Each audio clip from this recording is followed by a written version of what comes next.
విద్యా దృక్పథాలకు సంబంధించి కొన్ని ప్రీవియస్ క్వశ్చన్స్ మనము చూద్దాం. ఎగ్జామినేషన్లో ఎలా అడుగుతున్నారు అనేటువంటి విషయాన్ని మనం ముఖ్యంగా ప్రీవియస్ క్వశ్చన్స్ అడిగేటువంటి తీరును బట్టి మన యొక్క ప్రిపరేషన్ కొనసాగించినట్లయితే రాబోయేటువంటి పరీక్షల్లో మనం మంచి మార్కులను సాధించడానికి అవకాశము ఉంటుంది. మరి ఇక్కడ చూడండి, క్వశ్చన్లో చూస్తే క్వశ్చన్ నెంబర్ 21 అని పబ్బజా was seen in the system of education అంటే పబ్బజా అనే విద్యాభ్యాస కార్యక్రమం ఈ విద్యా విధానంలో కనిపించును. మనకి పర్స్పెక్టివ్ ఇన్ ఎడ్యుకేషన్ విద్యా దృక్పథాలు అనేటువంటి సబ్జెక్ట్లో మనకి హిస్టరీ ఆఫ్ ఎడ్యుకేషన్ అని ఉంది, విద్యా చరిత్ర అని ఉంది.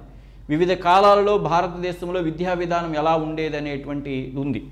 దానికి సంబంధించి ఇక్కడ విద్యా ఉత్సవ కార్యక్రమాల గురించి ఇచ్చాడు. అంటే బౌద్ధ కాలంలో, వేద కాలంలో, ఇస్లాం కాలంలో, లేదా పార్సీ అనేది ఒక మతము కాబట్టి అక్కడ ఈ మూడిటికి సంబంధించి ఇక్కడ పబ్బజా అనే విద్యాభ్యాస కార్యక్రమాన్ని కానీ చూసినట్లయితే పబ్బజా లేదా ప్రవజ అంటారు. ఇది బౌద్ధ కాలానికి సంబంధించింది. బౌద్ధ కాలంలో పబ్బజా లేదా ప్రవజ అంటారమ్మ. బౌద్ధ కాలంలోనే విద్యా ఉత్సవ కార్యక్రమాన్ని ఏమని పిలుస్తారంటే పబ్బజా లేదా ప్రవజ అని చెప్పేసి పిలుస్తారు. అదే వేద కాలంలో అయినట్లయితే విద్యా అభ్యాస కార్యక్రమం లేదా విద్యా ఉత్సవ కార్యక్రమాన్ని ఏమని పిలుస్తారంటే ఉపనయనం అని పిలుస్తారమ్మ. ఉపనయనం అని పిలుస్తారు. అదే ఇస్లాం లేదా మధ్యయుగంలో అయినట్లయితే దీనికి సంబంధించి రెండు ఉన్నాయి. బాలురకు నిర్వహించేటువంటి కార్యక్రమాన్ని బిస్మిల్లా అంటారు. ఇస్లాం కాలంలో లేదా మధ్యయుగ కాలంలో బాలురకు నిర్వహించేటువంటి విద్యాభ్యాస కార్యక్రమం అంటే విద్యా ఉత్సవ కార్యక్రమాన్ని ఏమని పిలుస్తారంటే బిస్మిల్లా అని పిలుస్తారు. బాలికలకు సంబంధించి అమ్మాయిలకు సంబంధించింది అయితే జర్ఫీ ఫానీ అని పిలుస్తారు. ఏమని పిలుస్తారు? జర్ఫీ పానీ అని చెప్పేసి పిలుస్తారు. ఇక్కడ మనకు అడిగిన ప్రశ్న ఏంటి? పబ్బజా అనే విద్యాభ్యాస కార్యక్రమం ఈ విద్యా విధానంలో కనిపించను అంటే బౌద్ధ విద్యా విధానంలో కనిపిస్తుంది. కాబట్టి ఇది చాలా చాలా ఇంపార్టెంట్ అమ్మ. బౌద్ధ కాలంలో విద్యా ఉత్సవ లేదా విద్యాభ్యాస కార్యక్రమాన్ని పబ్బజా లేదా ప్రవజ అని పిలుస్తారు. వేద కాలంలో ఉపనయనం అని పిలుస్తారు. ఇస్లాం లేదా మధ్యయుగ కాలంలో బిస్మిల్లా, బాలులకు సంబంధించిన విద్యా ఉత్సవ కార్యక్రమం అయితే బిస్మిల్లా అంటారు. బాలికలకు సంబంధించినటువంటి విద్యా ఉత్సవ కార్యక్రమాన్ని జర్ఫీ పానీ అని చెప్పేసి పిలుస్తారు. అయితే ఇక్కడ బౌద్ధ కాలంలో ఉపయోగించే అంటే ఈ బౌద్ధ కాలంలో అంటే నిర్వహించేటువంటి ఈ విద్యా ఉత్సవ కార్యక్రమాన్ని ఎన్ని సంవత్సరాల వయసులో నిర్వహిస్తారంటే 8 సంవత్సరాల కాలంలో నిర్వహిస్తారు. విద్యా ఉత్సవ కార్యక్రమాన్ని ఎన్ని సంవత్సరాల కాలం నిర్వహిస్తారంటే 8 సంవత్సరాలు. అంటే 8 సంవత్సరాల వయసు వచ్చినటువంటి వాళ్ళకి బౌద్ధ విద్యా విధానం నిర్వహించే విద్యాభ్యాస లేదా విద్యా ఉత్సవ కార్యక్రమాన్ని పబ్బజ అని చెప్పేసి అంటారు. వేద కాలంలో అయినట్లయితే ఈ యొక్క పీరియడ్ అనేటువంటిది రకరకాలుగా ఉంటుందమ్మ. బ్రాహ్మణుల పిల్లలకు సంబంధించింది అయితే 8 సంవత్సరాలు, క్షత్రియులకు సంబంధించింది అయితే 10 సంవత్సరాలు, అదే వయస్సులకు సంబంధించింది అయితే 12 సంవత్సరాలు. వేద కాలంలో శూద్రులకి విద్యను అభ్యసించడానికి అవకాశము లేదు. కాబట్టి ఉపనయన కార్యక్రమం యొక్క వయోపరిమితి ఎంతంటే వేద కాలంలో బ్రాహ్మణ పిల్లలకు 8 సంవత్సరాలు, క్షత్రియుల పిల్లలకు 10 సంవత్సరాలు, అలాగే వయస్సుల పిల్లలకు వచ్చేసి 12 సంవత్సరాలకు ఈ యొక్క కార్యక్రమం నిర్వహించడం అనేటువంటిది జరుగుతుంది. అదే ఇస్లాం లేదా మధ్యయుగ కాలంలో బిస్మిల్లా ఉత్సవ కార్యక్రమం ఏంటంటే 4 సంవత్సరాల 4 నెలల 4వ రోజున నిర్వహించేటువంటి కార్యక్రమమే బిస్మిల్లా కార్యక్రమం. 4 సంవత్సరాలు 4 నెలలు 4వ రోజు నిర్వహించేటువంటి కార్యక్రమమే ఇంకా బిస్మిల్లా లేదా జర్ఫీపా అనేటువంటి విద్యా ఉత్సవ కార్యక్రమం. కాబట్టి ఇవి చాలా చాలా ఇంపార్టెంట్. అంటే ఆ విద్యా ఉత్సవ కార్యక్రమాలు ఇంపార్టెంట్, ఏ వయసులో నిర్వహిస్తారనేటువంటిది కూడా ఇంపార్టెంట్. మరి ఈ యొక్క పబ్బజా అనేటువంటిది చూసినట్లయితే ఇక్కడ పబ్బజా అనేటువంటిది ఒక పాలీ భాషా పదం. పబ్బజా అనేటువంటిది ఒక పాలీ భాషకు సంబంధించినటువంటి పదం. పాలీ భాషా పదంలో పబ్బజ అంటే అర్థం ఏంటంటే ముందుకు వెళ్ళడము అని, ముందుకు వెళ్ళడం అనేటువంటి అర్థము వస్తుంది. కాబట్టి పబ్బజ అనేటువంటి ఒక పాలీ భాషా పదం. పాలీ భాషలో పబ్బజ అంటే అర్థం ఏంటంటే ముందుకు వెళ్ళడం అనేటువంటి అర్థము వస్తుంది. ఎవరైతే ఈ యొక్క పబ్బజ లేదా ప్రవజ కార్యక్రమానికి లోనవుతారో వారిని ఏమని పిలుస్తారంటే సమనేరులు అంటారమ్మ. సమనేరులు అంటే బౌద్ధ కాలంలో బౌద్ధ విద్యా ఉత్సవ కార్యక్రమం ఎవరైతే నిర్వహించుకుంటారో వారిని అంటే పబ్బజ కార్యక్రమానికి గురి కాబడిన వారిని ఏమంటారంటే సమనేరులు అంటారు. మరి ఈ యొక్క పాఠశాల విద్యా కాల పరిమితి ఎంతంటే 12 సంవత్సరాలు.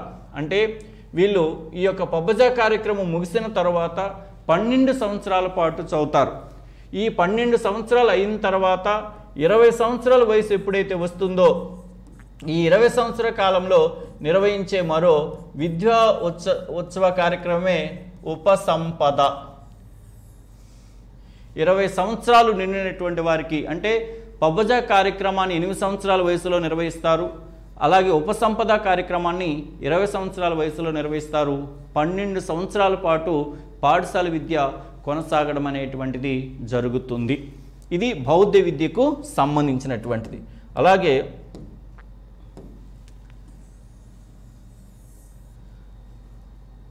ఇక్కడ చూడండి, వేదకాలంలో ఉపనయనం అంటున్నాం. మరి ఈ వేదకాలంలో ఉపనయనానికి సంబంధించి ఎవరైతే గురి అవుతారో ఆ ఉపనయనానికి గురి కాబడినటువంటి వారిని ఏమంటారంటే బ్రహ్మచారులు అని చెప్పేసి అంటారు. ఏమంటారు? బ్రహ్మచారులు. వేదకాలంలో ఉపనయనానికి గురి కాబడినటువంటి వారిని ఏమని పిలుస్తారంటే బ్రహ్మచారులు అని చెప్పేసి పిలవడం అనేటువంటిది జరుగుతుంది. కాబట్టి ఈ 2 పదాలు గుర్తుపెట్టుకున్నాం. బౌద్ధ విద్యాకాలంలో పబ్బజ కార్యక్రమానికి గురి కాబడిన వారిని సమనేరులు అని పిలుస్తారు. వేదకాలంలో ఉపనయన కార్యక్రమానికి గురి కాబడిన వారిని ఉపనయన కార్యక్రమానికి గురి కాబడినటువంటి వారిని ఏమని పిలుస్తారంటే బ్రహ్మచారులు అని చెప్పేసి పిలుస్తారు. అయితే బౌద్ధ కాలంలో ఈ యొక్క పబ్బజ కార్యక్రమం లేదా ప్రవజ కార్యక్రమానికి గురి కాబడిన వారికి బుద్ధం శరణం గచ్చామి, బుద్ధం శరణం గచ్చామి అనే 3 మాటలను చెవిలో ఉపదేశించడం అనేటువంటిది జరుగుతుంది. అదే వేదకాలంలో ఉపనయనానికి సంబంధించింది అయితే చెవిలో గాయత్రి మంత్రం వినిపించడం అనేటువంటిది జరుగుతుంది. ఇది వివిధ కాలాలలో విద్యా విధానానికి సంబంధించి మనకు కావాల్సినటువంటి కొన్ని ముఖ్యమైన అంశాలు. చాలా ఇంపార్టెంట్ అమ్మ ఇవి. కాబట్టి బౌద్ధ కాలంలో విద్యా ఉత్సవ కార్యక్రమం వయసు 8 సంవత్సరాలు, వేదకాలంలో వచ్చేసి బ్రాహ్మణ పిల్లలకు 8 సంవత్సరాలు, క్షత్రియ పిల్లలకు 10 సంవత్సరాలు, వైశ్యుల పిల్లలకు 12 సంవత్సరాలు, ఇస్లాం లేదా మధ్యయుగంలో ఈ యొక్క ఇస్లాం విద్యా ఉత్సవ కార్యక్రమానికి వయో పరిమితి ఏంటంటే 4 సంవత్సరాలు 4 నెలలు 4 రోజులు నిండిన వారికి ఈ కార్యక్రమాన్ని నిర్వహించడం అనేటువంటిది జరుగుతుంది. నెక్స్ట్ చూడండి, పాఠశాల మినిట్స్ బుక్లో ఈ వివరాలు పొందుపరచబడి ఉంటాయి. ఇది వచ్చేసి మనకి స్కూల్ ఎంపవర్మెంట్ ఉపాధ్యాయ సాధికారత అనేటువంటి యూనిట్లో రికార్డ్ అండ్ రిజిస్టర్స్ అనేటువంటి దానికి సంబంధించినటువంటి ప్రశ్న. ఇక్కడ చూడండి, పాఠశాల మినిట్స్ బుక్లో ఈ వివరాలు పొందుపరచబడతాయని చెప్పేసి ఒక 4 అంశాలు ఇచ్చాడమ్మ. చూడండి, ప్రతి విద్యార్థి సమగ్ర సమాచారాన్ని ఇచ్చేటువంటిది ఏంటి? కేస్ స్టడీ అమ్మ. కేస్ స్టడీకి సంబంధించి వ్యక్తి చరిత్ర లేదా వ్యక్తి అధ్యయన పద్ధతి. కేస్ స్టడీ రికార్డులో విద్యార్థికి సంబంధించిన సమగ్ర సమాచారం అంటే విద్యార్థి పుట్టినప్పటి నుంచి ప్రస్తుతం వరకు ఆ విద్యార్థికి సంబంధించిన సమాచారం మొత్తాన్ని ఇచ్చేదే కేస్ స్టడీ రికార్డు. ప్రతి విద్యార్థి ప్రగతిని గురించిన సమాచారం ఇచ్చేటువంటి రికార్డు ఏంటంటే క్యుములేటివ్ రికార్డు క్రమాభివృద్ధి పత్రంలో ఇది పాఠశాల ప్రగతిని తెలియజేసేటువంటిది. ప్రతి విద్యార్థి ప్రగతిని గురించిన సమాచారాన్ని ఇచ్చేటువంటిది క్యుములేటివ్ రికార్డ్ అంటారు. అదే ఇయర్ వైజ్గా అయినట్లయితే ప్రోగ్రెస్ కార్డ్ అని చెప్పేసి చెప్పడం అనేటువంటిది జరుగుతుంది. Cumulative record. ఉపాధ్యాయుల సమావేశాలు అందులో తీసుకున్నటువంటి నిర్ణయాలే మినిట్స్ బుక్. కాబట్టి ఇక్కడ ఆన్సర్ ఉపాధ్యాయుల సమావేశాలు అందులో తీసుకున్న నిర్ణయాలని మినిట్స్ బుక్లో ఇవ్వడం అనేటువంటి జరుగుతుంది. ప్రతి పాఠశాలలో కూడా నెలకు ఒకసారి ప్రధానోపాధ్యాయుడి అధ్యక్షతన ఉపాధ్యాయుల సమావేశాలు నిర్వహించి పాఠశాల అభివృద్ధికి సంబంధించిన కొన్ని నిర్ణయాలను తీసుకోవడం అనేటువంటిది జరుగుతుంది. కాబట్టి మినిట్స్ బుక్లో ఉపాధ్యాయుల సమావేశాలు అందులో తీసుకున్న నిర్ణయాల గురించి ఉంటుంది. ఎవరైతే ఉపాధ్యాయ సమావేశాలకు హాజరవుతారో ఆ మినిట్స్ బుక్లో ప్రతి ఉపాధ్యాయుడు కూడా తన సంతకము చేయాలి. అందరూ కలిసి నిర్ణయాలు తీసుకున్న తర్వాత ఆ నిర్ణయాలకు ఆమోదం తెలుపుతున్నట్లుగా ప్రధానోపాధ్యాయుడు కూడా ఆ మినిట్స్ బుక్లో చివరిలో కౌంటర్ సిగ్నేచర్ అనేటువంటిది కూడా చేయాలి. కాబట్టి ఇక్కడ మినిట్స్ బుక్ అనేది దేనికి సంబంధించిందంటే ఉపాధ్యాయుల సమావేశాలు అందులో తీసుకున్న నిర్ణయాలకు సంబంధించినటువంటిదే మినిట్స్ బుక్. మరి పాఠశాల సందర్శించిన వారి వివరాలను తెలియజేసేటువంటి రికార్డు ఏంటంటే లాగ్ బుక్. లాగ్ బుక్ ఒక్కొక్కసారి దీన్నే సందర్శకుల పుస్తకం అని కూడా పిలుస్తుంటారు. ఎవరైనా పాఠశాలను పర్యవేక్షించిన లేదా పాఠశాలను సందర్శించిన ఎవరైతే పాఠశాలను విజిట్ చేస్తారో ఆ విజిట్కి సంబంధించినటువంటి విషయాలను విజిట్ బుక్ అని లేదా కొన్ని సందర్భాల్లో దాన్ని లాగ్ బుక్ అని చెప్పేసి కూడా పిలుస్తుంటారు. ఇక్కడ పాఠశాలను సందర్శించిన వారి వివరాలను తెలియజేసేటువంటిదే లాగ్ బుక్ అని చెప్పేసి పిలుస్తుంటారు. దీన్నే కొన్ని సందర్భాల్లో విజిట్ బుక్ అని కూడా పిలుస్తూ ఉంటారు. కాబట్టి ఇక్కడ మినిట్స్ అంటే ఉపాధ్యాయ సమావేశాలు అందులో తీసుకున్న నిర్ణయాలకు సంబంధించినటువంటి బుక్కే మినిట్స్ బుక్ అని మనము చెప్పొచ్చు. నెక్స్ట్ క్వశ్చన్ వచ్చేసి చూడండి, ఉపాధ్యాయుని వృత్తిపర సాధికారతను బలోపేతం చేసే అంశం. The teacher professional empowerment is strengthened by అన్నాడు. అంటే చూడండి, సాధికారత అంటే అర్థం ఏంటి? ఇక్కడ ఉపాధ్యాయ వృత్తిపర సాధికారత అంటే అర్థం ఏంటి? ఉపాధ్యాయుడు తన వృత్తిపరంగా అభివృద్ధి చెందడము. ఉపాధ్యాయుడు వృత్తిపరంగా అభివృద్ధి చెందడం. ఉపాధ్యాయుడు తన వృత్తిపరంగా అభివృద్ధి చెందడం అంటే అర్థం ఏంటి? వృత్తిపరంగా తన సామర్థ్యాలను లేదా తన ప్రతిభను, వృత్తిపరమైనటువంటి సామర్థ్యాలను లేదా వృత్తిపరమైనటువంటి ప్రతిభా పాఠవాలను మెరుగుపరుచుకోవడమే ఉపాధ్యాయుని వృత్తిపర సాధికారత అని చెప్పేసి అంటారు. ఒక ఉపాధ్యాయుడు సైన్స్ టీచర్గా పేరొందాలి అంటే లేదా సైన్స్ టీచర్గా రాణించాలంటే మరి ఆ ఉపాధ్యాయుడికి సైన్స్కి సంబంధించిన విషయాల పట్ల పరిపూర్ణ అవగాహన ఉండాలి. సైన్స్ని ఎలా బోధించాలనేటువంటి దాని మీద కూడా పరిపూర్ణ అవగాహన ఉండాలి. అలా కాబట్టి వృత్తిపరమైన అభివృద్ధి చెందడమే వృత్తిపర సాధికారత అంటారు. సాధికారత అంటే శక్తియుక్తులను ఉపయోగించుకొని అన్ని విషయాలలో అభివృద్ధి చెందడాన్ని లేదా అన్ని విషయాలలో రాణించడాన్ని సాధికారత అంటారు. అంటే సామర్థ్యాలను లేదా ప్రతిభ అని చెప్పేసి చెప్తాం నేను. మరి ఇక్కడ ఉపాధ్యాయుడు తన యొక్క సాధికారతను పెంపొందించుకోవడానికి దోహదపడే అంశాలు ఏమిటనే చూద్దాం. సంతృప్తి, వృత్యంతర శిక్షణలు, వేతనము, ప్రోత్సాహాలు. చూడండి, తన సామర్థ్యాలు సంతృప్తి లేదా అసంతృప్తికి లోనవడం వలన సామర్థ్యాలు తగ్గడం పెరగడం ఏమైనా జరుగుతుందా? కానీ వృత్యంతర శిక్షణలు, ప్రీ సర్వీస్, పోస్ట్ సర్వీస్ వృత్యంతర శిక్షణ. ఉపాధ్యాయ వృత్తిలో చేరిన తర్వాత రకరకాల శిక్షణా కార్యక్రమాల్లో పాల్గొనడం ద్వారా ఉపాధ్యాయులు తమ యొక్క సామర్థ్యాలను మెరుగుపరుచుకుంటారు, తమ యొక్క ప్రతిభా పాఠవాలను మెరుగుపరుచుకుంటారు. ఇప్పుడు మీరు బీఈడి లేదా డిఈడి అనేటువంటిది వృత్తిపూర్వక శిక్షణ. వృత్తిపూర్వక శిక్షణలో కూడా మీ యొక్క బోధనాపరమైనటువంటి సామర్థ్యాలను లేదా ప్రతిభా పాఠవాలను మెరుగుపరుచుకోవడం అనేటువంటిది జరుగుతుంది. ఉపాధ్యాయ వృత్తిలో చేరిన తర్వాత కూడా మధ్య మధ్యలో రకరకాలైనటువంటి శిక్షణా కార్యక్రమాలు చేస్తూ ఉంటారు. ఆ శిక్షణా కార్యక్రమాలు అనేటువంటివి ఉపాధ్యాయులు తమ యొక్క సామర్థ్యాలను లేదా ప్రతిభా పాఠవాలను మెరుగుపరుచుకోవడానికి దోహదపడతాయి. కాబట్టి ఇక్కడ ఆన్సర్ ఏమవుతుందమ్మా? వృత్యంతర శిక్షణ. వేతనం, జీతం పెరగడం వల్ల తగ్గడం వల్ల సామర్థ్యాల మీద ఏమైనా ప్రభావం చూపుతాయా? లేదు కదా. ప్రోత్సాహాలు, బహుమతులు ఇవ్వడం ద్వారా సామర్థ్యాలు ఏమైనా పెరగడం తగ్గడం జరుగుతుందా? ఇక్కడ సామర్థ్యాలను మెరుగుపరుచుకోవడం అనేటువంటిది పోస్ట్ సర్వీస్. అంటే మనం ఉపాధ్యాయ వృత్తిలో చేరిన తర్వాత పొందేటువంటి, అంటే దీన్నే మనం ఇన్ సర్వీస్ అంటాం. ఇన్ సర్వీస్ ఈ యొక్క ఇన్ సర్వీస్ ట్రైనింగ్ అంటే వృత్యంతర శిక్షణా కార్యక్రమాల్లో పాల్గొనడం ద్వారా మన యొక్క సామర్థ్యాలను లేదా మన యొక్క ప్రతిభను మెరుగుపరచుకోవడానికి అవకాశం ఉంటుంది. కాబట్టి ఇక్కడ ఆన్సర్ ఏంటంటే వృత్యంతర శిక్షణలు. ఇదిగోండి ఇన్ సర్వీస్ ట్రైనింగ్లు అనేటువంటివి టీచర్ ఎంపవర్మెంట్ని డెవలప్ చేసుకోవడానికి దోహదపడతాయి. నెక్స్ట్ వన్ చూడండి, ఉపాధ్యాయుల ఉద్యోగ భద్రత విషయముపై సిఫారసు చేసిన కమిషన్ లేదా కమిటీ ఏమిటని చెప్పేసాడు. This commission or committee recommended the job security of teachers అని చెప్పేసి ఒక 4 ఆప్షన్లు ఇచ్చారు.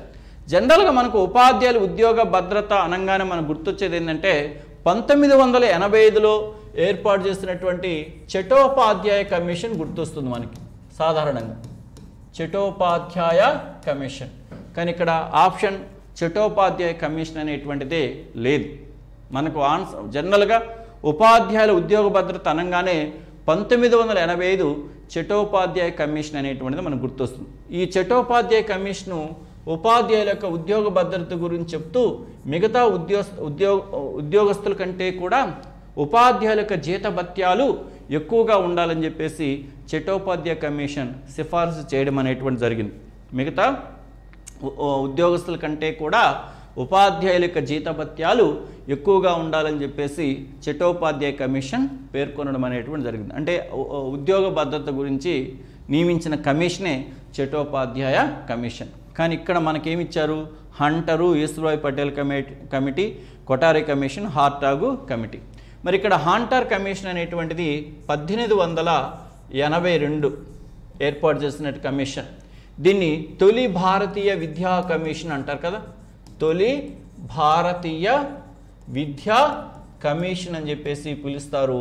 ఇది చేసిన సిఫారసులన్నీ కూడా ఎక్కువగా దేనికి సంబంధించిందంటే ప్రాథమిక విద్యకు సంబంధించినటువంటి సిఫారసులు. కాబట్టి హంటర్ కమిషన్ ఏర్పాటు 1882, దీన్ని తొలి భారతీయ విద్యా కమిషన్ అంటారు. ఇది ప్రాథమిక విద్యకు సంబంధించినటువంటి సిఫారసులు ఎక్కువగా చేసింది. ఇక next one Ishwarbhai Patel committee 1972. Ishwarbhai Patel committee అనగానే మనకు గుర్తుకొచ్చేది ఏంటి, SUPW social useful productivity work, సామాజిక ఉత్పాదక కార్యక్రమం. ఏదైతే గాంధీజీ బేసిక్ విద్య ఉందో, ఏదైతే కొఠారి కమిషన్ వర్క్ ఎక్స్పీరియన్స్ పని అనుభవం ఉందో వాటి స్థానంలో ప్రతిపాదించినది Ishwarbhai Patel committee SUPW social useful product work 1977 SUPW. ఇక మరి ఇక్కడ కొఠారి కమిషన్ అనగానే 1964-66 దీన్నే భారతీయ జాతీయ విద్యా కమిషన్ అని కూడా అంటారు. భారతీయ జాతీయ విద్యా కమిషన్ అని కూడా కొఠారి కమిషన్ను పిలుస్తారు. మరి కొఠారి కమిషన్ అనేక రకాలైనటువంటి సిఫారసులు చేసింది. ఈ కొఠారి కమిషన్ ముఖ్యంగా ఉపాధ్యాయ విద్యకు సంబంధించిన కొన్ని సిఫారసులు చేసింది. అంటే ప్రతి రాష్ట్రంలో కూడా IAC అభ్యుదయ విద్యా కళాశాలలను స్థాపించాలి. అలాగే ప్రాథమిక విద్యకు సంబంధించినటువంటి ఉపాధ్యాయ శిక్షణా కోర్సు కాలపరిమితి 1 సంవత్సరం ఉండాలి. అదే మాధ్యమిక విద్య సెకండరీ ఉపాధ్యాయ విద్యా శిక్షణా కాలపరిమితి 2 సంవత్సరాలు ఉండాలి అని ఇలా రకరకాలైనటువంటి సిఫారసులు చేస్తూ ఆ సిఫారసులో మరొక ముఖ్యమైన సిఫారసు ఏంటంటే ఉపాధ్యాయుల యొక్క ఆర్థిక, సాంఘిక, వృత్తిపరమైన అంతస్తులను పెంచడానికి తగిన చర్యలు చేపట్టాలని చెప్పేసి చెప్పడం జరిగింది. కొఠారి కమిషన్ ఏమందంటే ఉపాధ్యాయుల సాంఘిక, ఆర్థిక, అలాగే వృత్తిపరమైన సాంఘిక, ఆర్థిక, వృత్తిపరమైన అంతస్తులు పెంచడానికి తగిన చర్యలు తీసుకోవాలి లేదా చేపట్టాలని చెప్పడం జరిగింది. ఇక్కడ ఉపాధ్యాయుల యొక్క సాంఘిక, ఆర్థిక, వృత్తిపరమైన అంతస్తులు పెంచడానికి తగిన చర్యలు చేపట్టాలన్నది. కాబట్టి మరి సాంఘిక, ఆర్థిక, వృత్తిపరమైన స్టేటస్ పెంచడం అంటే అది దేనికి సంబంధించింది, ఉద్యోగ భద్రతకు సంబంధించింది. కాబట్టి ఇక్కడ ఆన్సర్ కొఠారి కమిషన్. ఉపాధ్యాయ విద్యకు సంబంధించి చేసినటువంటి సిఫారసుల్లో ఒక ముఖ్యమైన సిఫారసు ఏంటంటే ఉపాధ్యాయుల సాంఘిక ఆర్థిక వృత్తిపరమైన అంతస్తులు పెంచడానికి తగిన చర్యలు చేపట్టాలని చెప్పేసి ఈ యొక్క కొఠారి కమిషన్ సిఫారసు చేయడం అనేటువంటి జరిగింది. అంటే ఉపాధ్యాయుల ఉద్యోగ భద్రత విషయంపై సిఫారసు చేసినది.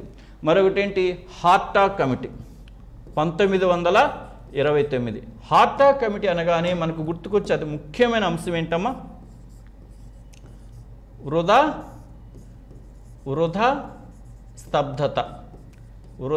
స్తబ్దత అంటే ప్రాథమిక విద్యకు ప్రధాన ఆటంకాలుగా ఉన్నటువంటి వృధా స్తబ్దతల గురించి పేర్కొన్నటువంటి కమిటీ హార్టాగ్ కమిటీ.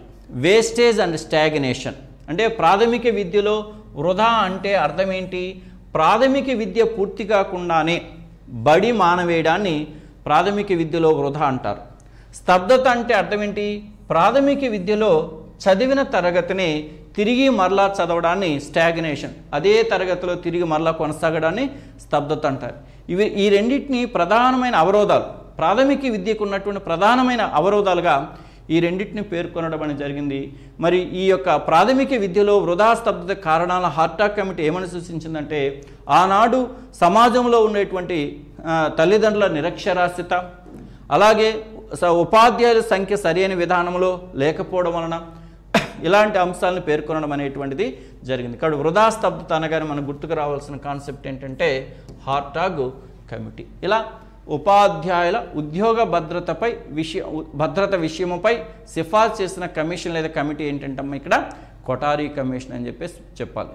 ఇక హంటర్ కమిషన్ 1882, దీన్ని తొలి భారతీయ విద్యా కమిషన్ అంటారు.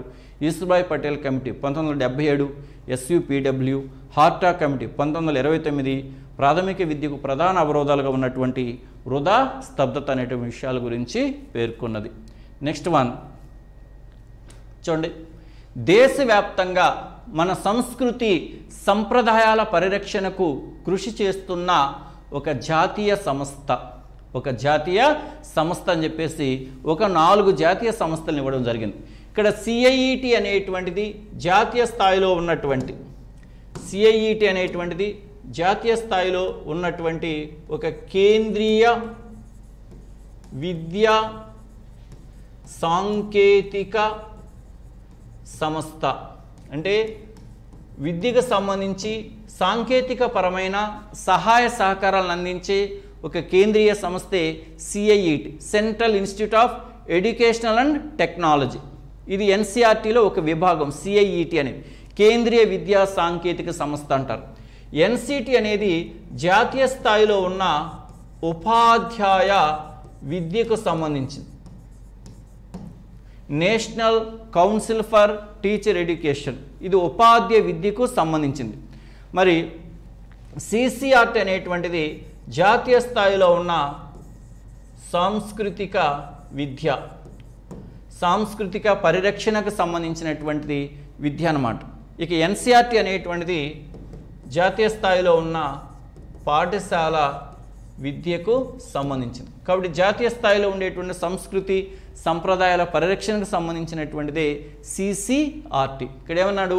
మన సంస్కృతి సంప్రదాయాల పరిరక్షణ కృషి చేస్తున్న జాతీయ సంస్థ ఏంటంటే CCRT, centre for cultural and research and training అనేటువంటిది అనమాట. CCRT అనేటువంటిది మన సంస్కృతి సంప్రదాయాల పరిరక్షణకు కృషి చేస్తున్నటువంటి ఒక జాతీయ సంస్థ. NCERT అనగానే పాఠశాల విద్య, CCRT అనగానే సంస్కృతి సంప్రదాయాల పరిరక్షణ విద్య, NCT అనగానే ఉపాధ్యాయ విద్య, CIT అనగానే కేంద్రీయ విద్యా సాంకేతిక సంస్థ. ఇవన్నీ కూడా జాతీయ స్థాయిలో ఉండేటువంటి విద్యా సంస్థలుగా మనం వీటిని చెప్పుకోవచ్చు. నెక్స్ట్ వన్ చూడండి, విద్యా హక్కు చట్టం మీద ప్రశ్న ఇచ్చాడు. According to the right to education act, the number of teaching hours for the class 1 to 5th in an academic calendar. అంటే ఒక విద్యా సంవత్సరంలో విద్యా హక్కు చట్టం 1 నుంచి 5 తరగతులకు ఒక విద్యా సంవత్సరంలో బోధనా సమయానికి ఉండవలసినటువంటి గంటలు ఏంటంటే 800 గంటలు. 800 గంటలు అనేది 1 నుంచి 5 తరగతుల విద్యార్థులకు నిర్దేశించినటువంటివి. ఒక విద్యా సంవత్సరంలో బోధనా సమయానికి ఉండవలసిన బోధనా గంటలు ఏంటంటే 800 గంటలు. అదే 6 నుంచి 8 తరగతులకు అయినట్లయితే 1000 గంటలమ్మ. 6 నుంచి 8 తరగతులకు సంబంధించింది అయితే 1000 గంటలు. కాబట్టి ఇవి రెండు లేదు అసలు వాళ్ళు సూచించిన దాంట్లో. మనకి 800 విద్యా హక్కు చట్టం 2009 ప్రకారం పాఠశాల ప్రమాణాలు లేదా బోధనా ప్రమాణాలు అన్నప్పుడు ఈ యొక్క పాఠశాల ప్రమాణాలకు సంబంధించి బోధనా గంటలు అలాగే వార్షిక పని దినాల గురించి ఇవ్వడం జరిగింది. బోధనా గంటలకు సంబంధించి 1 నుంచి 5 తరగతులకు సంబంధించింది అయితే 800 గంటలు, 6 నుంచి 8 తరగతులకు సంబంధించింది అయితే 1000 గంటలు. ఇక్కడ ప్రశ్న ఏంటి, 1 నుంచి 5 తరగతులు అడిగారు కాబట్టి ఇక్కడ ఆన్సర్ ఏమవుతుందంటే 800 గంటలు. 1 నుంచి 5 తరగతులకు సంబంధించి 800 గంటలు. అదే మనం పని దినాలు చూసామనుకోండి, పని దినాలు వర్కింగ్ డేస్ 1 నుంచి 5 తరగతులకు సంబంధించి 200 రోజులు. 1 నుంచి 5 తరగతులకు సంబంధించి 200 రోజులు. అదే 6 నుంచి 8 తరగతులకు సంబంధించి 220 రోజులు. 220 రోజులు చాలా ఇంపార్టెంట్ అమ్మ. అంటే వర్కింగ్ టీచింగ్ అవర్స్ అయితే 1 నుంచి 5 తరగతులకు 800 గంటలు, 6 నుంచి 8 తరగతులకు 1000 గంటలు. అలాగే వర్కింగ్ డేస్ అయితే 1 నుంచి 5 తరగతులకు అయితే 200 రోజులు, అదే 6 నుంచి 8 తరగతులకు అయితే 220 రోజులు. వెరీ వెరీ ఇంపార్టెంట్ అమ్మ. ఇంకొక ప్రశ్న కూడా అడుగుతుంటాడు, ఒక వారంలో ఒక టీచర్కు కేటాయించిన బోధనా గంటలు ఏంటంటే 45 గంటలు. వెరీ వెరీ ఇంపార్టెంట్ అమ్మ ఇది కూడా. ఒక వారంలో ఒక టీచర్కి కేటాయించబడిన బోధనా గంటలు ఏంటంటే 45 గంటలు ప్లస్ తయారీకి అదనపు గంటలు. ఒక టీచర్కి వారానికి కేటాయించబడేటువంటి బోధనా గంటలు ఏంటంటే 45 గంటలు ప్లస్ తయారీకి అదనపు గంటలు. కాబట్టి ఇక్కడ ఒక అకాడమిక్ ఇయర్లో టీచింగ్ అవర్స్ అనేటువంటివి 1 నుంచి 5 తరగతులకు 800 గంటలు, 6 నుంచి 8 తరగతులకు 1000 గంటలు. అలాగే వర్కింగ్ డేస్ అనేటువంటివి 1 నుంచి 5 తరగతులకు 200 రోజులు, 6 నుంచి 8 తరగతులకి 220 రోజులు. వెరీ వెరీ ఇంపార్టెంట్ అమ్మ. అదే ఒక వారంలో ఒక ఉపాధ్యాయుడికి కేటాయించబడే బోధనా గంటలు ఏంటంటే 45 గంటలు ప్లస్ తయారీకి అదనపు గంటలు. నెక్స్ట్ చూడండి, మరి ఈ ప్రశ్న ప్రజాస్వామ్య విద్య అనేటువంటి దాంట్లో ముఖ్యంగా స్త్రీ విద్యకు సంబంధించి ఉమెన్ ఎడ్యుకేషన్కి సంబంధించి ఇక్కడ ప్రశ్నలు ఇవ్వడం అనేటువంటిది జరిగింది. ఇక్కడ ఇచ్చినటువంటి ప్రశ్నలు ఏంటంటే 1958లో స్త్రీ విద్యపై ఏర్పాటు చేసిన జాతీయ committee chairperson. The national committee on women education 1958 was formed under the chairpersonship of అని చెప్పేసి ఇచ్చారు. ఇక్కడ ఒక మనకి ఈ యొక్క ప్రజాస్వామ్య విద్య అనేటువంటి యూనిట్లో స్త్రీ విద్యకు సంబంధించినటువంటి అంశాల మీద ఒక 3-4 స్టేట్మెంట్స్ ఉన్నాయి. ఎగ్జామినేషన్ పరంగా ఇవి చాలా చాలా ఇంపార్టెంట్. ఇక్కడ ఇచ్చినటువంటి వాటిలో ప్రతిభా పాటవాల్ అనేది మనకు మాజీ రాష్ట్రపతి, ఇక ఈమెకు సంబంధించిన అంశము లేదు ఇక్కడ. ఇక తర్వాత ఇక్కడ ఇందిరాగాంధీ, మనకి ఇంకా మిగతా డౌట్ ఏంటి ఇక్కడ ఈ 3 ఇందిరాగాంధీకి సంబంధించినవి, దుర్గాబాయి దేశ్ముఖ్కు సంబంధించినవి, విజయలక్ష్మి పండిట్కు సంబంధించినటువంటి అంశాలు. ఇక్కడ మనకున్నటువంటి సిలబస్లో ఎక్కడ కూడా విజయలక్ష్మి పండిట్ కనపడదు, అలాగే ఇందిరాగాంధీకి సంబంధించి కూడా ఏమి లేవు. ఆ రకంగా ఎలిమినేషన్లో కానీ మీరు చూస్తే ఇక్కడ ఆన్సర్ ఏంటంటే దుర్గాబాయి దేశ్ముఖ్. ఇక్కడ ఆన్సర్ ఏమవుతుందంటే దుర్గాబాయి దేశ్ముఖ్ అవుతుంది. 1958లో స్త్రీ విద్యపై ఏర్పాటు చేసిన జాతీయ కమిటీ చైర్పర్సన్ ఎవరంటే దుర్గాబాయి దేశ్ముఖ్. ఈమె ఏం చేసిందంటే బాలికలకు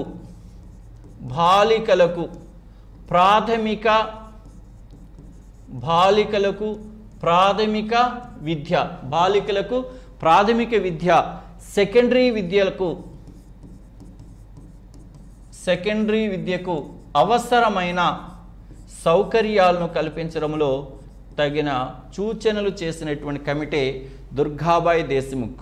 బాలికలకు సంబంధించి ప్రాథమిక విద్య మరియు సెకండరీ విద్యా కల్పన కోసం కల్పించవలసినటువంటి సౌకర్యాల గురించి తగిన సిఫార్సులు చేసినటువంటి కమిటీ, స్త్రీ విద్యపై ఏర్పాటు చేసిన కమిటీ దుర్గాబాయి దేశ్ముఖ్.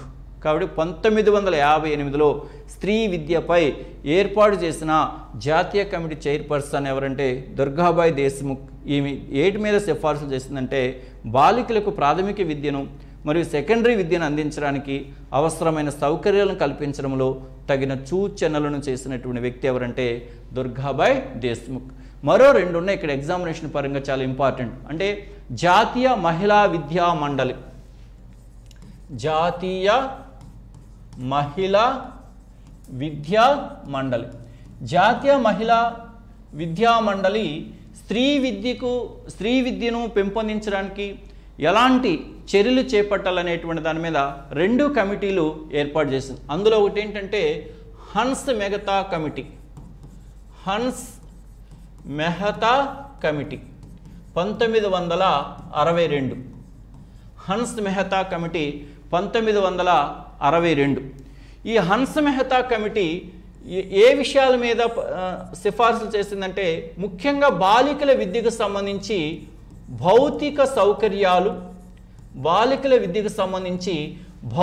సౌకర్యాలు, అలాగే కరికులం, విద్యా ప్రణాళిక, వీటి మీద సిఫారసులు చేసినది హన్స్ మెహతా కమిటీ. అంటే జాతీయ మహిళా విద్యా మండలి ఏర్పాటు చేసినటువంటి హన్స్ మెహతా కమిటీ అనేటువంటిది బాలికల విద్యకు సంబంధించి భౌతిక సౌకర్యాల ఏర్పాటు, విద్యా ప్రణాళిక ఏర్పాటుకు సంబంధించి సూచనలు చేయడం అనేటువంటిది జరిగింది. మరొకటి ఏంటంటే Bhaktavatsalam committee. Bhaktavatsalam committee 1963. Bhaktavatsalam committee 1963. ఈ యొక్క హన్స్ మెహతా కమిటీని, భక్తవత్సలం కమిటీని, ఈ రెండింటిని కూడా ఏర్పాటు చేసింది ఎవరంటే జాతీయ మహిళా విద్యా మండలి వారి రెండింటిని ఏర్పాటు చేయడం అనేటువంటిది జరిగింది. మరి ఈ యొక్క భక్తవత్సలం కమిటీ దేని మీద పరిశోధన చేయడం జరిగిందంటే ముఖ్యంగా గ్రామీణ ప్రాంతంలో ఉండే బాలికల విద్యకు, గ్రామీణ ప్రాంతంలో బాలికల విద్య పట్ల ప్రజల మద్దతు లేకపోవడానికి గల కారణాలు మీద అన్వేషించినది. గ్రామీణ ప్రాంతాలలో బాలికల విద్యకు ప్రజల మద్దతు లేకపోవడానికి గల కారణాల గురించి పరిశోధన చేసినటువంటి లేదా కారణాలను తెలుసుకోవడానికి నియమించినటువంటి కమిటీ భక్తవత్సలం కమిటీ. కాబట్టి హన్స్ మెహతా అనగానే బాలికల విద్యకు సంబంధించిన భౌతిక సౌకర్యాలు, విద్యా ప్రణాళిక ఏర్పాటు గురించి అని గుర్తుపెట్టుకోండి. భక్తవత్సలం కమిటీ దేని గురించి అంటే గ్రామీణ ప్రాంతాలలో బాలికల విద్యకు ప్రజల మద్దతు లేకపోవడానికి గల కారణాలను తెలుసుకోవడం కొరకు నియమించిన కమిటీ భక్తవత్సలం కమిటీ. గ్రామీణ ప్రాంతాలలో బాలికల విద్యకు ప్రజల మద్దతు లేకపోవడానికి గల కారణాలను తెలుసుకోవడానికి నియమించిన కమిటీ భక్తవత్సలం కమిటీ. ఈ రెండు చాలా చాలా ఇంపార్టెంట్. ఈ మూడేనా ఎక్కువగా ఉండేది, ఎగ్జామినేషన్లో రిపీటెడ్గా అడుగుతూ ఉంటాడు. కాబట్టి ఇక్కడ 1958లో అంటే దుర్గాబాయ్ దేశ్ముఖ్ కమిటీ, 1962 అంటే హన్స్ మెహతా కమిటీ, 1963 అంటే భక్తవత్సలం కమిటీ. నెక్స్ట్ వన్ చూడండి. మరి ఇక్కడ మనకి చిల్డ్రన్ విత్ స్పెషల్ నీడ్స్ అంటే ప్రత్యేక అవసరాలు గల పిల్లల విద్య లేదా సమ్మిళిత విద్యకు సంబంధించి అడిగినటువంటి ప్రశ్న ఇది. ఇక్కడ ఈ ప్రశ్న ఏంటంటే Deen Dayal teacher institute for persons with physical disabilities సంస్థ ఇచ్చట కలదు అని చెప్పేసి ఒక ప్రశ్న ఇచ్చాడు. అంటే వికలాంగుల విద్యకు సంబంధించి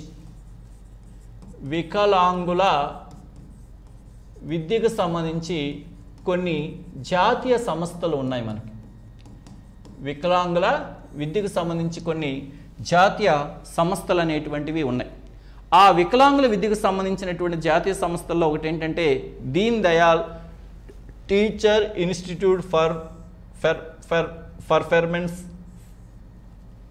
పర్సన్స్ విత్ ఫిజికల్ డిజబిలిటీస్. ఇది ఎక్కడ ఉందంటే న్యూఢిల్లీలో ఉంది. దీన్ని 1950లో ఏర్పాటు చేస్తే 1975లో దీనికి అటానమస్ ఇవ్వడం అనేటువంటిది జరిగింది. ఇలాంటి వాటి మీద మనకి ప్రతిసారి ఒక ప్రశ్న ఇస్తున్నాడు తరచుగా. Deen Dayal teacher institute for persons with physical disabilities అంటే భౌతికపరమైనటువంటి లోపాలకు సంబంధించినటువంటి సంస్థ ఏదంటే న్యూఢిల్లీలో ఉంది. దీంతో పాటు మరికొన్ని మనము చూద్దాం.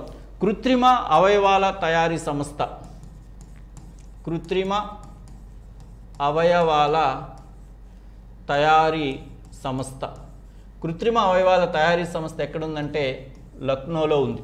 కృత్రిమ అవయవాల తయారీ సంస్థ అనేటువంటి కాన్పూర్, కృత్రిమ అవయవాల తయారీ సంస్థ ఎక్కడుందంటే కాన్పూర్లో ఉందమ్మా. ఇది కాన్పూర్, ఇది ఎక్కడ? ఉత్తరప్రదేశ్ అనేది మనకి తెలుసు. కాబట్టి భారతీయ కృత్రిమ అవయవాల తయారీ సంస్థ ఎక్కడుందంటే కాన్పూర్లో ఉంది.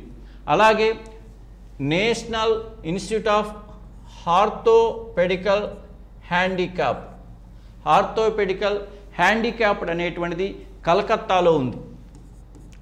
కలకత్తాలో ఉంది, west Bengal. Orthopaedical handicap, national institute of orthopaedical handicapped institute అనేటువంటిది కలకత్తాలో ఉంది. అలాగే national institute of visual handicap, దృష్టి వికలాంగుల సంస్థ అనేటువంటిది ఎక్కడుందంటే డెహ్రాడూన్లో ఉందమ్మా. డెహ్రాడూన్లో ఉంది. డెహ్రాడూన్ అనేది మనకు తెలుసు, ఉత్తరాఖండ్లో ఉండేటువంటిది. అలాగే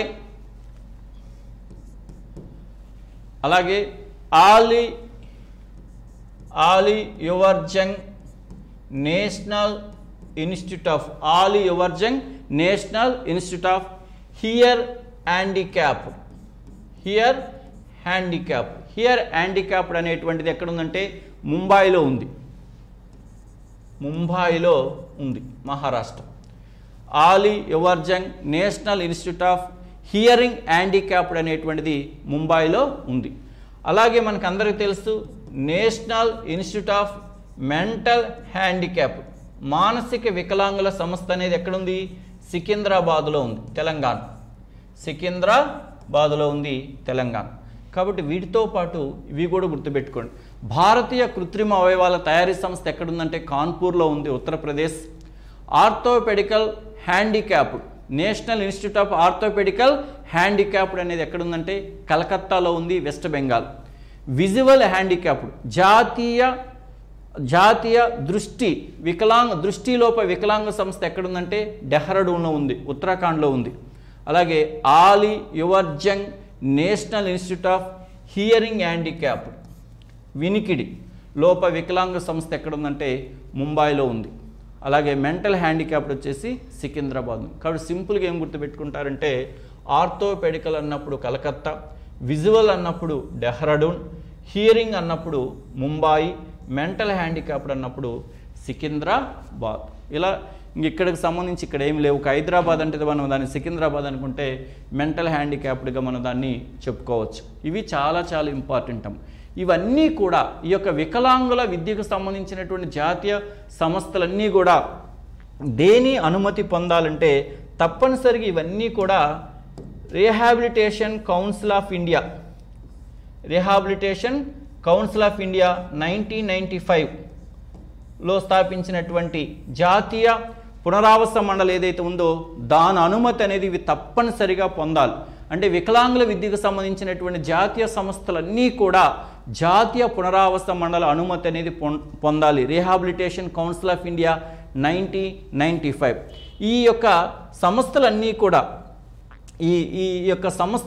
కూడా ఏ మంత్రిత్వ శాఖ ఆధీనంలో పనిచేస్తాయంటే సోషల్ జస్టిస్, సామాజిక న్యాయ మరియు సాధికారత, సోషల్ జస్టిస్ అండ్ ఎంపవర్మెంట్ సంస్థ ఏదైతే ఉందో ఈ మంత్రిత్వ శాఖ ఆధీనంలోనే ఈ యొక్క వికలాంగుల విద్యకు సంబంధించిన జాతీయ సంస్థలన్నీ కూడా పనిచేస్తాయి. సోషల్ జస్టిస్ అండ్ ఎంపవర్మెంట్, సామాజిక న్యాయం మరియు సాధికారత మంత్రిత్వ శాఖ ఆధీనంలో ఈ యొక్క వికలాంగుల విద్యకు సంబంధించిన జాతీయ సంస్థలన్నీ కూడా పనిచేస్తాయి. మరి వికలాంగుల విద్యకు సంబంధించిన ఏ జాతీయ సంస్థ అయినా సరే దేని అనుమతి లేదా దేని గుర్తింపు పొందాలంటే RCI 1995 rehabilitation council of India అంటే జాతీయ పునరావాస మండలి అనుమతి అనేది లేదా దాని గుర్తింపు అనేది పొందాలి. ఇవి జాతీయ వికలాంగుల విద్యకు సంబంధించిన జాతీయ విద్యా సంస్థలు. ఇక్కడ కృత్రిమ అవయవాల తయారీ సంస్థ ఎక్కడుంది? కాన్పూర్లో ఉంది, ఉత్తరప్రదేశ్. అలాగే హార్తోపెడికల్ హ్యాండిక్యాప్డ్ సంస్థ ఎక్కడుంది? కలకత్తా ఉంది, వెస్ట్ బెంగాల్. విజువల్ హ్యాండిక్యాప్డ్ సంస్థ ఎక్కడుంది? డెహ్రాడూన్లో ఉంది. Hearing Ali ఎవర్జంగ్ national institute of hearing ఎంపైర్డ్ అంటే హియరింగ్ హ్యాండిక్యాప్డ్ సంస్థ ఎక్కడుంది? ముంబైలో ఉంది. మెంటల్ హ్యాండిక్యాప్డ్ మానసిక వికలాంగుల సంస్థ ఎక్కడుందంటే సికింద్రాబాద్లో ఉంది. ఇవి చాలా ఇంపార్టెంట్ అమ్మ, ఇలా అడుగుతూ ఉంటాడు. నెక్స్ట్ వన్ చూడండి, విద్యార్థుల్లో స్త్రీ పట్ల గౌరవం అనే విలువను ఈ ఇతివృత్తం గల పాఠ్యాంశం ద్వారా పెంపొందించవచ్చు. ఇది వాల్యూ ఎడ్యుకేషన్కి సంబంధించి ఒక జనరల్ క్వశ్చన్ ఇక్కడ ఇవ్వడం అనేటువంటిది జరిగింది. చూడండి, స్త్రీ పట్ల గౌరవం అనే విలువను ఈ ఇతివృత్తం గల పాఠ్యాంశం ద్వారా పెంపొందించవచ్చు. మరి స్త్రీ పట్ల గౌరవం అంటే అర్థం ఏంటి? స్త్రీల పట్ల ఎలాంటి వివక్షత చూపకపోవడం, స్త్రీ యొక్క అభివృద్ధికి సహకరించడం లేదా స్త్రీలను అర్థం చేసుకోవడం, ఇదే కదా స్త్రీ పట్ల గౌరవం అంటే.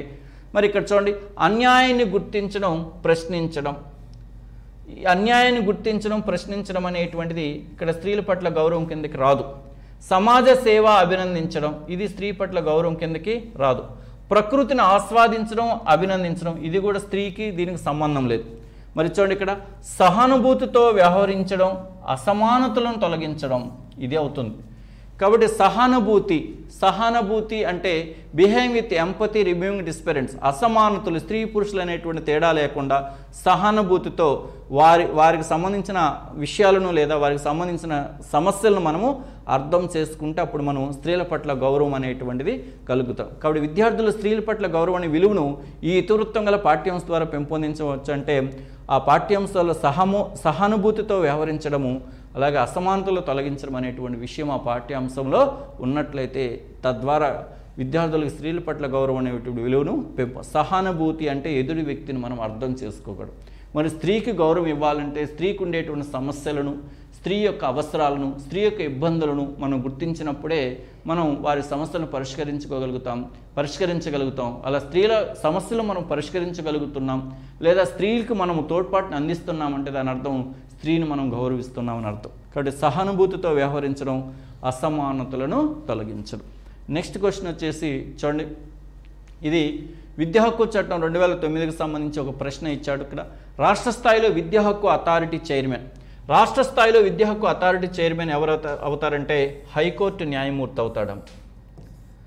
హైకోర్టు న్యాయమూర్తి ఇవ్వడం జరుగుతుంది. అదే జాతీయ స్థాయిలో అయినట్లయితే సుప్రీంకోర్టు న్యాయమూర్తికి అథారిటీ చైర్పర్సన్ ఇవ్వడం అనేటువంటిది జరిగింది. కాబట్టి ఇక్కడ రాష్ట్ర ప్రభుత్వ ప్రధాన కార్యదర్శి కాదు, రాష్ట్ర గవర్నర్ కాదు, మహిళా శిశు సంక్షేమ శాఖ మంత్రి కాదు. విద్యా హక్కు చట్టం రూపకల్పన చేసినప్పుడే ఈ యొక్క రాష్ట్ర స్థాయిలో విద్యా హక్కు అథారిటీ చైర్పర్సన్గా ఎవరు నియమించారంటే హైకోర్టు న్యాయమూర్తి. ఇవి విద్యా దృక్పథాలకు సంబంధించినటువంటి ప్రీవియస్గా ఒక ఎగ్జామ్లో అడిగినటువంటి కొన్ని ప్రశ్నలు. ఇక్కడ ఆ ప్రశ్నలు ఎలా ఉన్నాయి, వాటికి మనం ఎలా ఆన్సర్ చేయాలనేటువంటిది అర్థం చేసుకొని మీరు ప్రిపరేషన్ కొనసాగించండి.